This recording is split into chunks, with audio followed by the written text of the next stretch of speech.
नमस्कार। एक तरफ जब हमको अगर राष्ट्रीय सुरक्षा का खतरा होता है तो लगता है सिर्फ चीन से है, लेकिन दूसरी तरफ पाकिस्तान अपने आप में एक अलग राजनीति करता रहता है और वो उसकी रणनीति अलग किस्म की होती है क्योंकि आजकल वो आर्थिक दबाव में बहुत सारा है, पूरे विश्व में उसकी साख गिरी है। लेकिन इस बीच में उसने अपनी राष्ट्रीय सुरक्षा नीति का दस्तावेज जाहिर किया है और वो दस्तावेज कुल मिलाकर के बहुत रोचक है और उसको समझना बहुत ज़रूरी है और ख़ास तौर से भारत के लिहाज़ से समझना बहुत ज़रूरी है। तो इस राष्ट्रीय जो इसका दस्तावेज है, इसको समझने के लिए हमारे साथ हैं इस समय दिलीप सिन्हा साहब। दिलीप सिन्हा साहब जैसा कि आप सब लोग जो सुनने वाले हैं नवोदय टाइम्स पंजाब केसरी को जानते हैं कि पूर्व राजनयिक हैं और पाकिस्तान, चीन आदि जो देश हैं जो ख़ास तौर पे इस तरफ के देश हैं, एशियाई देश जो हैं, उनके बारे में पूरी बहुत कड़ी निगाह रखते रहे हैं। बहुत-बहुत स्वागत है दिलीप जी आपका। ख़ास तौर से बहुत दिन बाद हम लोग जो हैं पाकिस्तान को लेकर के बातचीत कर रहे हैं। अभी जब विदेश मामलों पर जब बातचीत होती थी या तो अमेरिका आ जाता था या चीन की हरकतें आ जाती थी।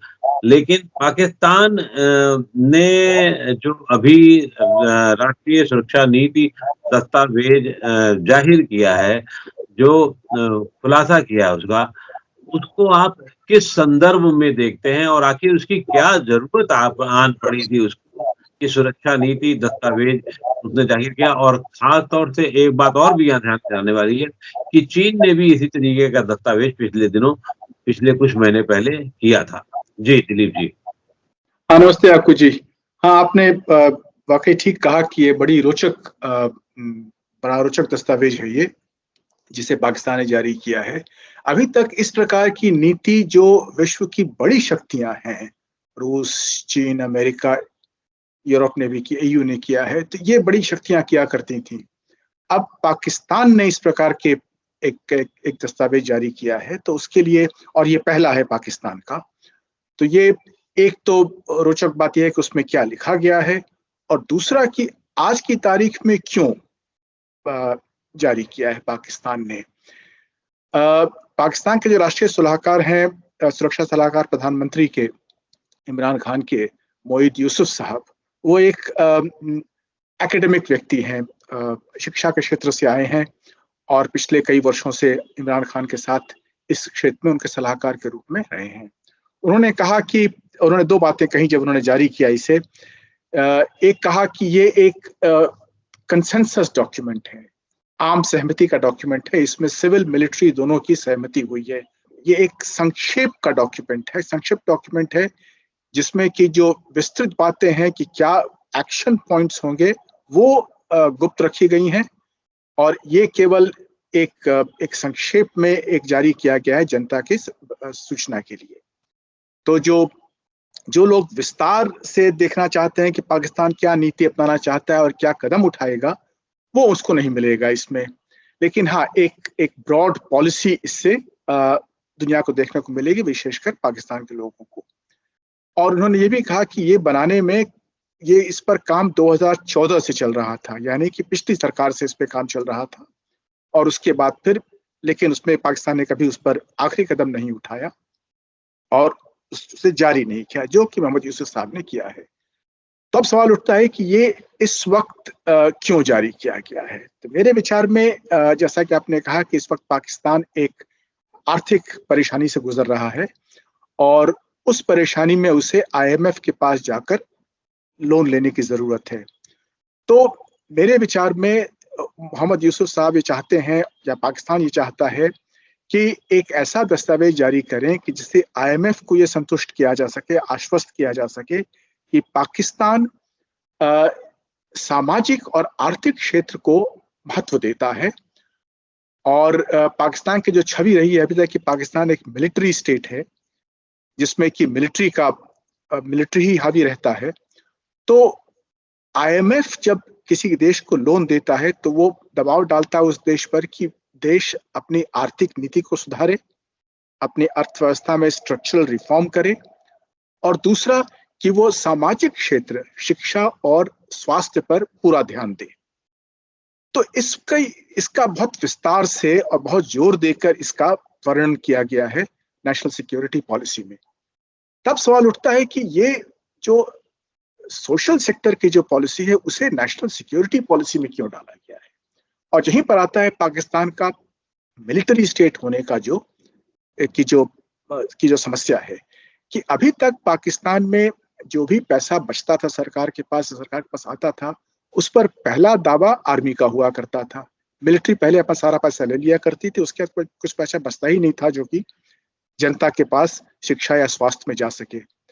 तो ये जो सुरक्षा नीति है, इसमें चूंकि आर्मी का भी की भी सहमति है, तो मेरा विचार है कि जो विस्तृत जो डॉक्यूमेंट होगा जो कि पाकिस्तान अब दिखाएगा IMF को, उसमें ये बताएगा कि देखिए मिलिट्री ने भी इस पर सहमति लगा दी है कि कुछ पैसा हम राज्य का, सरकार का शिक्षा और स्वास्थ्य पर भी खर्च करेंगे और उस पर हम ध्यान देंगे। और इसलिए इन्होंने सुरक्षा नीति में ही इस स्वास्थ्य और शिक्षा का और जो अन्य आर्थिक क्षेत्र की नीतियां हैं उसको ला दिया है, ताकि ये कहा जा सके कि ये एक आम सहमति का डॉक्यूमेंट है जिस पर सिविल और मिलिट्री दोनों का कंसेंसस है। और उसके आधार पर IMF के पास जाएंगे कि हमारे पास मिलिट्री का भी कंसेंसस है कि हम शिक्षा और स्वास्थ्य पर खर्च करेंगे और हमारी विदेश नीति जो होगी वो एक शांतिप्रिय नीति है, और फिर उसके बाद फिर भारत और वगैरह की नीतियों पर हम आएंगे। यानी कि कान वो उल्टा मरोड़ना चाहता है, पकड़ना चाहता है पाकिस्तान। उसको चाहिए पैसा, IMF से पैसा चाहिए, और उस पैसा चाहने के लिए वो ये दिखाना चाहता है कि हम सोशल सिक्योरिटी पर ज्यादा काम कर रहे हैं और राष्ट्रीय सुरक्षा नीति भी उससे प्रभावित होगी, मतलब उसके लिए भी उस पे भी सहमति होगी। तो एक तरीके से ये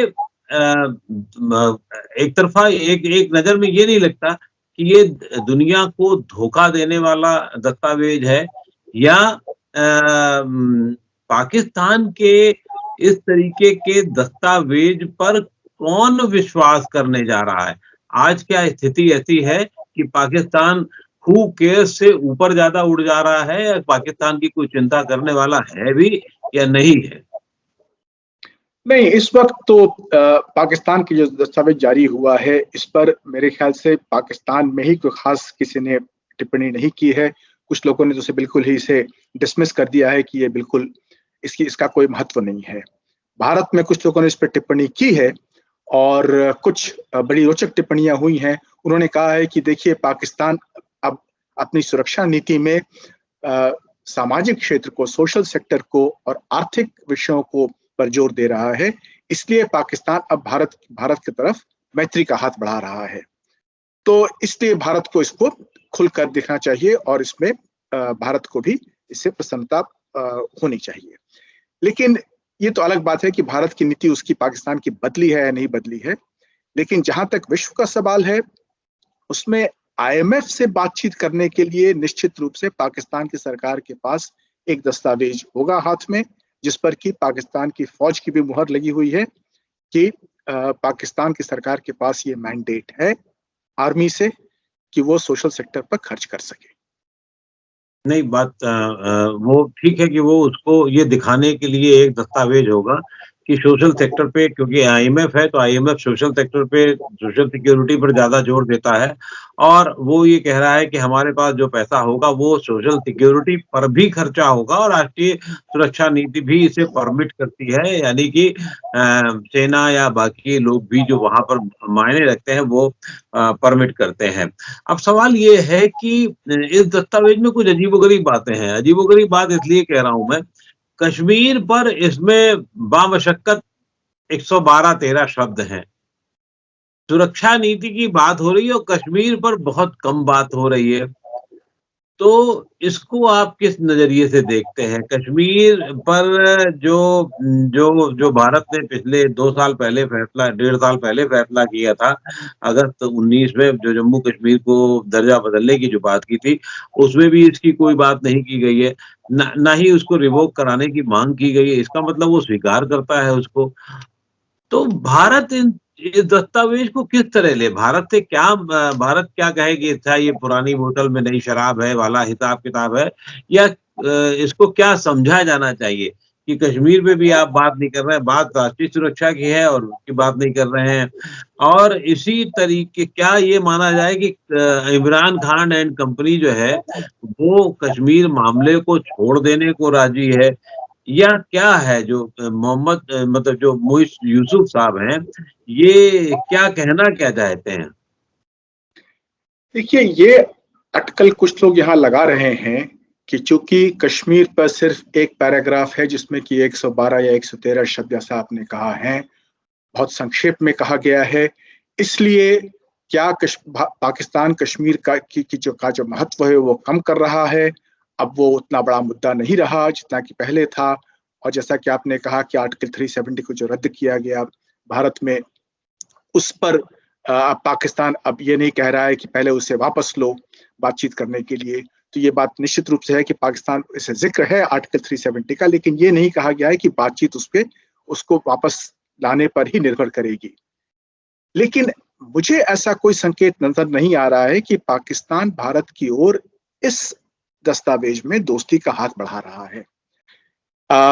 ये डॉक्यूमेंट जो है, इसमें मुख्यतः पाकिस्तान के अंदरूनी जो विकास की जो नीतियां होती हैं, गुड गवर्नेंस, सोशल सेक्टर वगैरह का जिक्र है।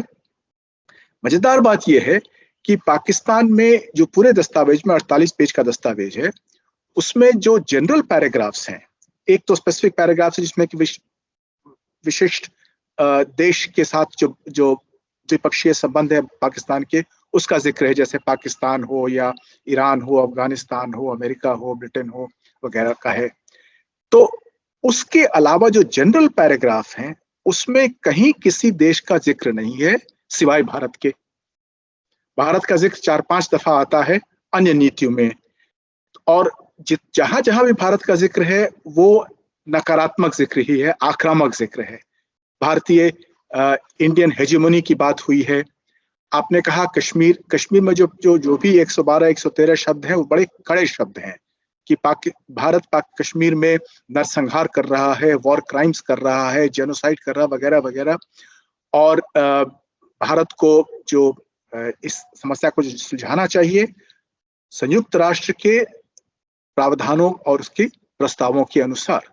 तो उस संक्षिप्त पैराग्राफ में भी पाकिस्तान ने जो अपनी नीति निर्धारित की है कश्मीर के ऊपर, वो बहुत कड़ी, बहुत सख्त नीति है, और उसमें कोई जो पहले का था उससे बदलाव नहीं है। हाँ, ये बात जरूर है कि उन्होंने जिस बात को नहीं दोहराया है कि पहले आर्टिकल 70 को विड्रॉ करो, उसके बाद ही हम आगे बातचीत करेंगे।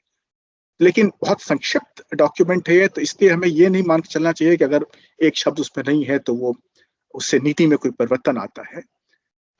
यहाँ तक कि पाकिस्तान ने कहा है कि भारत कुछ डिस्ट्रप्टिव टेक्नोलॉजीज डेवलप कर रहा है, जिससे कि क्षेत्रीय सत्ता का संतुलन बिगड़ रहा है, रीजनल बैलेंस ऑफ पावर जो है वो गड़बड़ हो रहा है। तो भारत के प्रति उसकी जो नीति है उसमें कोई हाँ, कटुता बहुत है, और उसमें किसी परिवर्तन का संकेत मुझे तो नजर नहीं आ रहा है। इसका मतलब तो यही है ना कि पुरानी बोतल में शराब डाल करके नई शराब डाल दी गई और कहा साहब ये है हमारी नई नीति। तो भारत के साथ तो वैसे ही रिश्ते रखे हैं उसने, लेकिन बाकी और देशों के साथ भी जो उसने जिस तरीके का उल्लेख किया है वो कोई बहुत ऐसा सिग्निफिकेंट नहीं है। अमेरिका को भी वो बहुत ज्यादा नहीं मान देने की स्थिति में है। मतलब अमेरिका को भी वो बाकी देशों में शुमार करता है। क्या वजह क्या है? अमेरिका को क्यों किनारे करना चाहता है, या अमेरिका से उसको उम्मीद नहीं रह गई है, ये है क्या चीजें? उसमें दो बातें हैं। एक तो है कि यदि आप उसका स्ट्रक्चर देखें इस दस्तावेज का, तो उसमें शुरू में उन्होंने जहां पर उन्होंने द्विपक्षीय संबंध की जिक्र किया है, जिस चैप्टर में फॉरेन पॉलिसी के, तो उसमें उन्होंने पहले पड़ोसी देशों का जिक्र किया है, और उसमें अल्फाबेटिकल ऑर्डर में उन्होंने देशों का जिक्र किया है, अफगानिस्तान, चीन, भारत, ईरान का। उसके बाद बाकी जो सारे देश हैं उनको उसने रेस्ट ऑफ द वर्ल्ड में रखा है। तो ऐसी बात नहीं है कि उसने अमेरिका को बिल्कुल दरकिनार कर दिया है, अमेरिका को एक पूरा पैराग्राफ दिया है, बल्कि अमेरिका के साथ ट्रेड और इन्वेस्टमेंट की भी बात की है। तो इसलिए ये कहना कि उन्होंने अमेरिका को या यूरोप को महत्व नहीं दिया है, ये गलत होगा। अमेरिका भी पश्चिम एशिया के साथ तुरंत बाद आता है, इसलिए इम्पोर्टेंस दिया है। लेकिन हमें एक बात समझनी चाहिए कि पाकिस्तान की जो सत्ता की जो व्यवस्था है, उसमें जो प्रमुख विदेश नीति की बातें हैं वो सेना के पास हैं, वो प्रधानमंत्री के पास नहीं है। विशेषकर इंडिया पॉलिसी जो है, तो इंडिया पॉलिसी पर कोई भी महत्वपूर्ण दस्तावेज प्रधानमंत्री की तरफ से नहीं आ सकता है, वो आर्मी के पास से ही आएगा। और ये डॉक्यूमेंट, ये इसे नेशनल सिक्योरिटी डॉक्यूमेंट नहीं करके इसे नेशनल डेवलपमेंट डॉक्यूमेंट कहना ज्यादा उपयुक्त होगा। इस पर केवल एक नेशनल सिक्योरिटी का मुहर लगा हुआ है, क्योंकि इसे दिखाना है आईएमएफ को, और ये सिविल मिलिट्री की बातचीत हो रही है, इसलिए इसमें स्ट्रेटेजिक पॉलिसी, स्ट्रेटेजिक शब्द तो इसमें है ही नहीं सिक्योरिटी पॉलिसी में। एक जगह केवल जियो स्ट्रेटेजिक शब्द का इस्तेमाल किया गया है, उसके अलावा सामरिक दृष्टि से क्या नीति होगी पाकिस्तान की, उसका इसमें कोई जिक्र नहीं है। तो ये सिक्योरिटी पॉलिसी न करके डेवलपमेंट पॉलिसी कहना ज्यादा उचित होगा। खैर, अमेरिका ने, पाकिस्तान ने ये दस्तावेज बनाया है, तय है कि एक जो हमेशा से आईएमएफ के सामने उसकी दरखास्त होती है पैसा देने की, 10वीं बार कर चुका, 11वीं 12वीं बार कर लेने जा रहा है वो, और उसकी तैयारी में ये सब पूरा क्रम किया है। लेकिन उस क्रम में उसको भारत को क्यों ज्यादा लपेटने की कोशिश करनी चाहिए? भारत के लिए क्यों वो हिंदुत्ववादी राजनीति का जिक्र करता है? तो ऐसी राजनीति का जिक्र करके वो किसको सेटिस्फाई करना चाहता है? क्या अपनी होम कॉन्स्टिट्यूंसी को सेटिस्फाई करना चाहता है, या इस्लामिक वर्ल्ड को सेटिस्फाई करना चाहता है? इससे उसके वो हल तो नहीं होते हैं जो आईएमएफ जिनकी दरकार करता है। नहीं, वो जैसा आपने कहा, वो मुख्यतः जो डोमेस्टिक कॉन्स्टिट्यूंसी है उसकी, एक तो मिलिट्री सेना को संतुष्ट करना है, और दूसरा जो उग्रवादी ताकतें हैं पाकिस्तान में हैं उनको संतुष्ट करना। क्योंकि इस नीति का एक और उद्देश्य मेरी दृष्टि में है कि इमरान खान सेना को ये कहना चाहते हैं कि मैं ही तुम्हारा सबसे श्रेष्ठ सिविलियन पार्टनर हूं प्रधानमंत्री पद पर बनाए रखने के लिए। उनके 4 वर्ष पूरे होने वाले हैं। पाकिस्तान में प्रधानमंत्री 4 वर्ष से ज्यादा रहा नहीं है कभी। तो पाकिस्तान में ही बातचीत हो रही है अभी कि पाकिस्तान की अर्थव्यवस्था बहुत कमजोर है, इमरान खान से अर्थव्यवस्था संभल नहीं रही है, इसलिए नवाज शरीफ को वापस लाया जाए। क्योंकि नवाज शरीफ की जो आर्थिक नीतियां थी वो ज्यादा मार्केट फ्रेंडली थी, इसलिए आर्थिक नीति स्थिति को संभालने के लिए नवाज शरीफ को वापस लाना जरूरी है। तो एक धारणा इमरान खान की एक ये भी होगी कि वो आर्मी को संतुष्ट करें कि मैं तुम्हारा सबसे अच्छा सिविलियन पार्टनर हूं, न कि नवाज शरीफ, और मैं तुम्हारे साथ काम करने को तैयार हूं। तुम्हारा अधिकार क्षेत्र अलग है, मेरा अधिकार क्षेत्र अलग है, और मुझे अपने क्षेत्र में काम करने दो ताकि मैं सोशल सेक्टर में और अर्थव्यवस्था में काम कर सकूं। नहीं तो इसके साथ साथ ये भी तो मैसेज जा रहा है कि इमरान और सेना में पट नहीं रही है। सेना जो है वो इमरान से आगे जाकर के फैसले कर रही है, ये भी तो एक मैसेज जा रहा है। देखिए, सेना पाकिस्तान में शक्तिशाली है और उसकी सेना कोई चुनौती नहीं दे सकता है, कोई पॉलिटिकल पार्टी वहां पे चुनौती नहीं दे सकती है। तो सेना की अपनी स्थिति बहुत मजबूत है।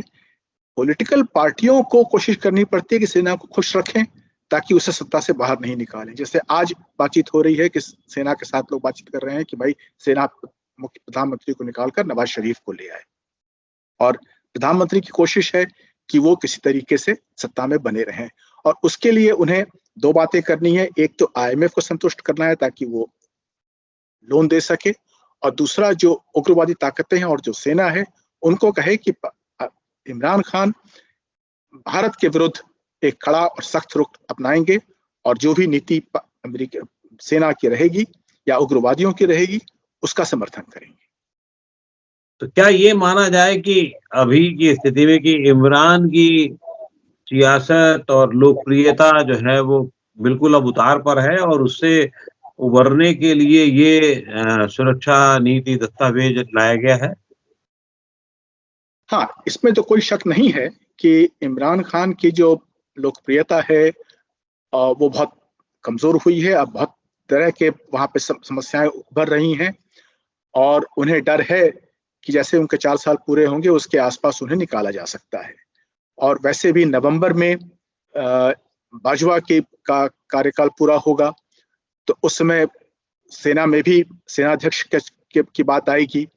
तो ऐसी परिस्थिति में इमरान खान के लिए सेना को अपने साथ रखना बहुत जरूरी है। तो उनका प्रयास ये है कि वो एक ऐसा दस्तावेज तैयार करें, जो उन्होंने इसमें किया है, कि जिसमें वो ये दिखा सकें कि सेना भी उनके साथ है और सेना को ये संतुष्ट कर सकें कि वो जो भी काम कर रहे हैं IMF के साथ या देश की अर्थव्यवस्था में, उसमें सेना की जो स्थान है सत्ता में, वो किसी भी रूप में उसको चुनौती नहीं देंगे। इस दस्तावेज में ठीक है, भारत के खिलाफ है, वो होना ही था, या जो कुछ जो और समझौते के तौर पर उन्होंने लिखी है चीजें, वो जरूरत थी उनकी IMF के लिए। लेकिन आप उसको किस तरह से देखते हैं कि जो उसमें कुछ ठोस बातें क्या हैं, उनको क्या मानते हैं आप? अगर हम उसको अपने रेटरिक रवैये से हट के आए, देखना बंद कर दें, तो भी हम क्या समझें उसमें ठोस बातें ये है? इसमें जो मुख्य बात है वो है कि पाकिस्तान अपनी सुरक्षा नीति को सामरिक क्षेत्र से हटाकर या उसके साथ साथ नागरिक सुरक्षा यानी मानव सुरक्षा की ओर, ह्यूमन सिक्योरिटी की ओर ले आना चाहता है। और वो दिखा रहा है कि सुरक्षा केवल सामरिक सुरक्षा नहीं होती है, सुरक्षा में ह्यूमन सिक्योरिटी भी बहुत महत्वपूर्ण होता है। और ह्यूमन सिक्योरिटी में 2-3 बातें आती हैं। एक कि हेल्थ, शिक्षा, स्वास्थ्य दोनों महत्वपूर्ण है। उसके अलावा आर्थिक विकास जरूरी है। जो आर्थिक विषमताएं हैं समाज में, उन्हें हटाना बहुत जरूरी है। जो क्षेत्रीय विषमताएं हैं, उन पर नजर रखना बहुत जरूरी है। तो ह्यूमन सिक्योरिटी पर जो जोर दिया गया है, वो इस दस्तावेज का मुख्य उद्देश्य है। ये बताना पाकिस्तान की जनता को और IMF को कि पाकिस्तान इस ओर अपना ध्यान केंद्रित कर रहा है। ये ठीक है कि ये लिखा पढ़ी में हो रहा है, असलियत में कितना हो पाएगा ये तो वक्त बताएगा। लेकिन ये बात भी सही है कि इमरान की सियासत और लोकप्रियता उतार पर है। फिर भी अभी आने वाले दिनों में इस दस्तावेज को परखा जाएगा, देखा जाएगा कि जो लिखा गया है, जो वो पैसा IMF से सिर्फ पैसा मांगने के लिए कर रहे हैं, कि वो उसी हद तक है, या सचमुच पाकिस्तान सोशल सिक्योरिटी पर ध्यान दे रहा है। राष्ट्रीय सुरक्षा नीति तो उनके यहाँ सर्वोच्च है ही, वो उस पे ही ध्यान देते रहे, बाकी उसका खर्चा भी जितना पैसा आता है वो ज्यादातर उसी पे चला जाता है। लेकिन अब ये जो बदलाव दिखाया जा रहा है, क्या सचमुच ये होगा, ये देखने का विषय होगा। बहुत-बहुत आभार दिलीप सिन्हा जी आपका कि आपने इस गूढ़ विषय को बहुत आसान शब्दों में हम लोगों को समझाया है। धन्यवाद। नमस्ते।